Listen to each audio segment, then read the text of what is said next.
नमस्कार, मैं हूं आलोक शुक्ला और आप देख रहे हैं वर्ल्ड न्यूज सर्विस। शुरू करते हैं खबरों का सिलसिला आज की बड़ी हेडलाइन से। पुतिन की यूक्रेन समर्थक देशों को धमकी, किसी का दखल बर्दाश्त नहीं, परमाणु हमले से देंगे जवाब। WNS दिल्ली से मिली रिपोर्ट के अनुसार यूक्रेन रूस के बीच 2 माह से चल रही जंग के बीच दुनिया पर परमाणु हमले का संकट गहराता जा रहा है।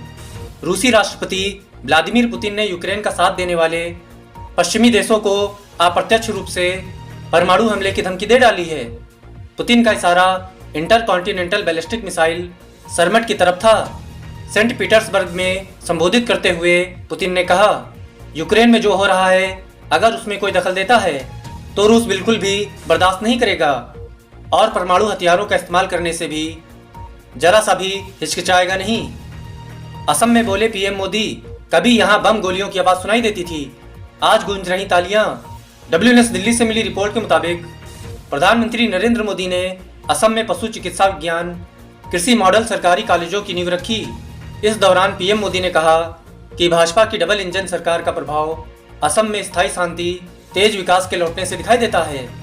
प्रधानमंत्री ने कहा कि कभी यहाँ बम और गोलियों की आवाज सुनाई देती थी, आज तालियां गूंज रही हैं। बता दें कि पीएम मोदी गुरुवार को असम के कार्बी आंगलोंग जिले के दौरे पर पहुंचे। मायावती बोली, यूपी की सत्ता में नहीं लौटेगी सापा, बंदोबस्त कर विदेश भागने की फिराक में अखिलेश।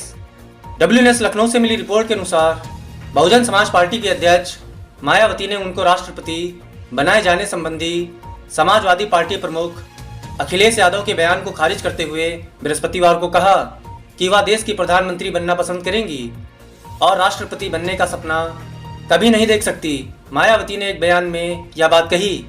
उन्होंने कहा कि सपा अध्यक्ष अखिलेश यादव ने हाल ही में राज्य में हुए विधानसभा चुनाव में BSP पर भाजपा को अपना वोट दिलाने का आरोप लगाया, जो पूरी तरह से मनगढ़ंत है। बल्कि सच्चाई यह है कि सपा की वजह से ही भाजपा सत्ता में लौटी है।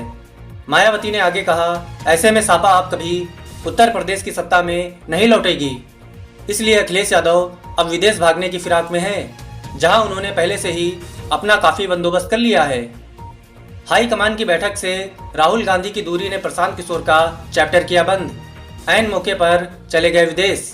WNS दिल्ली से मिली रिपोर्ट के मुताबिक कांग्रेस के साथ लंबी वार्ता के बाद भी उसके साथ न जाने के प्रशांत किशोर के फैसले को लेकर तमाम तरह की चर्चाएं चल रही हैं।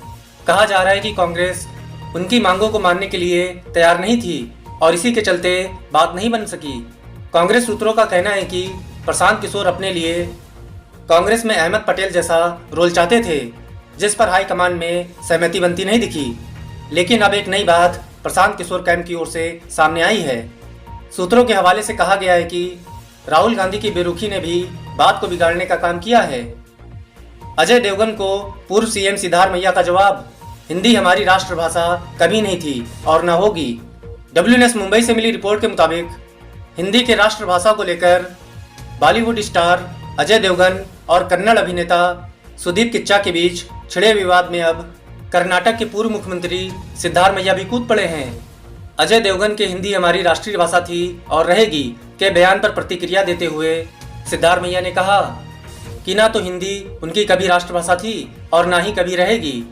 पूर्व मुख्यमंत्री ने कहा कि देश की भाषाई विविधता का सम्मान करना हर भारतीय का कर्तव्य है। सिद्धारमैया ने कहा कि उन्हें कन्नड़ होने पर गर्व है।